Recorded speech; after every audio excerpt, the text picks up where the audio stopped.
Yuk.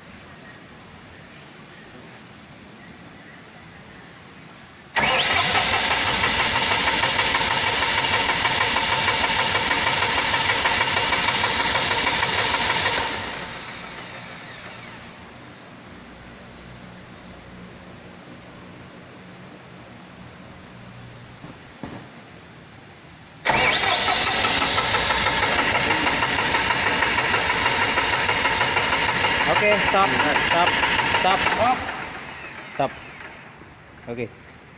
Oke. Assalamualaikum warahmatullahi wabarakatuh.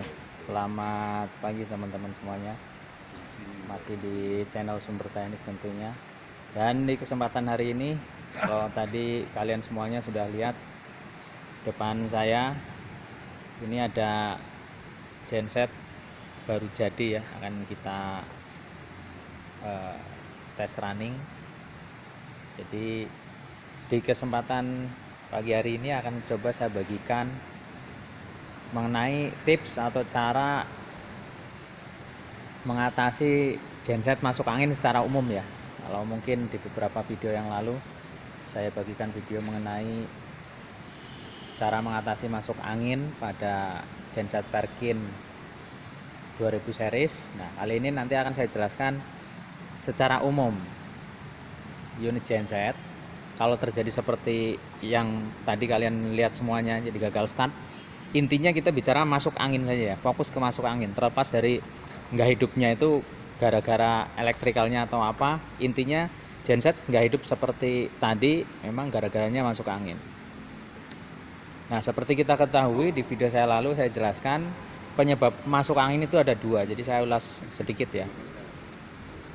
Sejauh ini ada dua penyebab, itu karena memang ada kebocoran di pipa inputnya, pipa masuknya ke sistem bahan bakar yang ke mesin, atau memang kehabisan bahan bakar itu sendiri pada daily tanknya, seperti itu ya.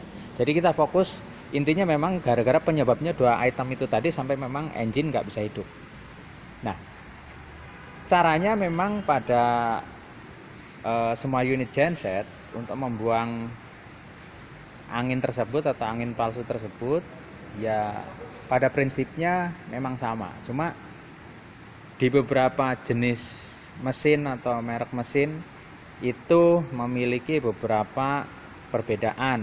Mungkin contohnya hand pump posisinya di mana, atau nanti lebih ke secara teknis yang lain seperti itu. Nah, kali ini akan saya jelaskan di tipe mesin masih Perkin sih sebenarnya, tapi nanti teman-teman bisa aplikasikan mungkin di merek-merek yang lain, mungkin yang sejenis, karena yang saya akan terangkan di sini secara umum ya, ketika genset masuk angin tidak bisa hidup seperti barusan kalian lihat, itu caranya seperti apa atau caranya gimana. Oke, langsung saja ya. Nah, yang pertama kita seperti video saya lalu, perbaiki dulu sebenarnya kekurangan solar atau ada kebocoran ya, solarnya ditambah dulu, kebocorannya diperbaiki dulu. Nah, ini prosesnya yang pertama. Lagi-lagi ini kalau untuk mesin ini ada hand pumpnya ya. Kalau di mesin yang lalu itu hand pumpnya menggunakan penguncinya menggunakan ulir pompa. Nah, kalau tipe ini solar masuk ya, solar masuk terlebih dahulu, dia melewati water separator, kemudian ke hand pump. Nah, ini pompanya seperti ini. Jadi dipompa. Nah, kalau masuk angin ini biasanya enteng. Nah, nanti seperti ya sama lah seperti video yang beberapa saat lalu kita upload, sama prosesnya sama. Ini dipompa, kalau ada anginnya dia pasti enteng. Kalau nanti sudah terisi pasti dia akan sedikit ada tekanan di sini, keras. Nah, seperti itu. Nah, prosesnya juga sama. Tahap pertama itu ketika memang kita yakin bahwa pompanya ini udah atau solarnya udah tekanannya udah kencang, yakin solar sudah masuk ke sistem filtrasi atau filter solar. Nah, ini disalurkan ke filter solar di sebelah sana. Itu kita langsung coba start, nggak masalah. Itu tahap yang pertama ya, sama seperti video saya yang lalu. Nah, hand pump ini tipenya atau masing-masing merek mungkin ada beda-beda. Pokoknya intinya ada fasilitas hand pump. Ada juga yang menggunakan electrical, jadi menggunakan rotak atau fuel pump elektrik. Nah, itu juga caranya sama sebenarnya. Dicari dulu elektrik pumpnya dengan kabelnya, itu dijamper dulu ke aki biar dia mompa dulu kan, seperti itu. Jadi itu mungkin salah satu kalau kita bicara fuel pump, hand pump atau untuk electric pump, seperti itu. Jadi yang pertama pompa di bagian hand pumpnya atau electric pumpnya. Kalau menggunakan elektrik berarti dijamper dulu biar pompanya itu bekerja mengalirkan atau menyedot solar masuk ke filter, seperti itu.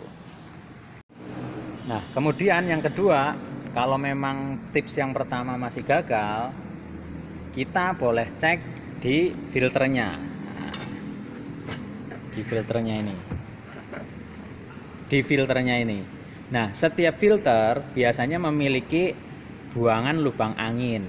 Nah, ini kalau kemarin posisinya kalau yang tipe 2000 series itu memang ada sejenis kayak pentil, tinggal dicolok. Namun di tipe ini kalau yang model-model seperti ini kebanyakan ada baut yang bisa dibuka nih. Nah, ini untuk membuka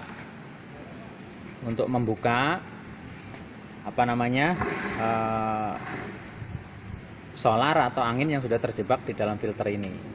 Jadi habis dipompa itu tadi, nah dibuka di sini, sama kondisinya. Jadi ketika memang dia ada angin, biasanya muncratnya itu dia berbusa. Itu menandakan bahwa solar tersebut itu bercampur angin. Nah, kalau udah dibuka, angin sudah keluar, mungkin bisa dipompa lagi sampai dia memang solarnya benar-benar mengalir ya, seperti air, jadi nggak ada busanya. Seperti baru ditutup lagi, mungkin setelah ditutup kencang, dipompa lagi sampai dia memang memastikan kencang. Habis itu kita coba start.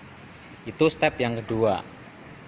Step yang ketiga, kalau untuk tipe ini bisa dijalankan buka filternya juga bisa. Cuma untuk tipe jenis-jenis kayak gini, tipe mesin-mesin kecil seperti ini, biasanya kalau udah dari step ini masih gagal, kita langsung ke step berikutnya. Ini tanpa membongkar ini ya, tanpa membongkar filter. Kalau di saat lalu kan kita membongkar filter ya. Cuma kalau di tipe ini ada cara yang sedikit berbeda. Nah, tapi bisa di common untuk semua merek genset atau mesin-mesin yang tipenya seperti ini. Jadi yang nozzle-nya atau injektornya masing-masing silinder itu kelihatan seperti ini. Jadi step yang ketiga untuk yang tipe kayak gini atau sejenis, mau merek apapun, itu bisa dibuka di sini. Nah, jadi step ketiganya dibuka di nozzle-nya. Caranya gimana? Jadi ini dikendorin, jangan sampai lepas lah, pokoknya kendorin sampai ininya goyang, intinya nggak terlalu kencang. Terus kemudian dicoba di start, engine coba start. Nah, pastikan solar itu muncrat di sini. Nah, muncrat di sini, pokoknya di start udah muncrat, berarti oke. Nah, kemudian kalau memang belum bisa hidup, dipastikan sudah muncrat, itu pindah ke silinder atau nozzle berikutnya, injektor berikutnya. Terus secara berurutan sampai ketika memang belum bisa hidup. Itu intinya sih ke 6-6-nya itu harus mengeluarkan solar. Nah, biar dia bisa disemburkan ke ruang bakar yang ada, ke masing-masing ruang bakar, seperti itu. Nah, biasanya sih kalau masuk anginnya ringan ya itu tadi, buka satu aja, kemudian dia pasti udah muncrat, tutup lagi, terus di start lagi. Biasanya itu udah oke. Tapi kalaupun nggak oke, ya ini bisa dibuka secara berurutan, bergantian, memastikan bahwa ke 3 atau ke 4 atau ke 6 injektor ini mengeluarkan semburan solar seperti itu. Namun untuk pengerjaan ini itu yang harus perlu diketahui benar-benar itu yang harus benar-benar dimonitor itu adalah motor starternya. Nah, nih motor starternya. Karena untuk tips yang ketiga ini tadi kan memang memerlukan beberapa kali start. Secara otomatis kaitannya sama motor starter. Jadi kalau terlalu sering atau terlalu banyak start atau terlalu lama start, itu efeknya atau imbasnya ke motor starter ini. Imbasnya apa? Motor starter panas. Kalau dipaksain terus start tanpa kontrol temperatur motor starter ini, dipastikan itu yang paling sering terjadi, malah justru motor starternya jebol. Entah itu yang giginya rontok, entah itu yang bending starternya memang lengket terus atau ngepong, nggak kontak sama sekali, nggak ngontak sama sekali. Ini seperti itu. Jadi kalau memang membandel, susah hidup gara-gara masuk angin tersebut, untuk tips yang ketiga ini yang harus diperhatikan adalah ketika udah beberapa kali start, saya pastikan sih biasanya standarnya pokoknya 5 kali start kita monitor nih, pegang motor starter. Kalau motor starter masih anget-anget saja, oh berarti masih aman. Oke, kita bisa lanjut untuk boleh start untuk beberapa kali. Intinya ketika tips yang ketiga ini dijalankan, itu kita harus wajib memonitor temperatur motor starter. Kalau dipegang sama tangan sudah terlalu panas, itu saya sarankan untuk stop, karena yaitu resikonya pasti motor starternya nanti ketika dipaksain untuk start terus pasti jebol. Intinya seperti itu. Nah, jadi seperti itu mungkin cara mengatasi masuk angin pada genset secara umum ya, aplikasinya di lapangan. Karena kalau kemarin kita share itu mengenai yang khusus karena dia udah engine electrical. Nah, kalau engine konvensional atau mechanical seperti ini yang nozzle-nya masih menggunakan rotary atau injection pump-nya menggunakan rotary seperti ini, nozzle-nya ada dan kelihatan, itu tipsnya seperti itu teman-teman. Jadi mungkin itu saja yang dapat saya bagikan buat teman-teman pada kesempatan pagi hari ini. Semoga bermanfaat. Jangan lupa subscribe bagi kalian yang belum subscribe, serta tekan tombol loncengnya agar kalian mengetahui video-video terbaru dari saya. Bagi yang sudah subscribe, saya ucapkan banyak terima kasih, dan jangan lupa tekan like jika kalian menyukai video ini.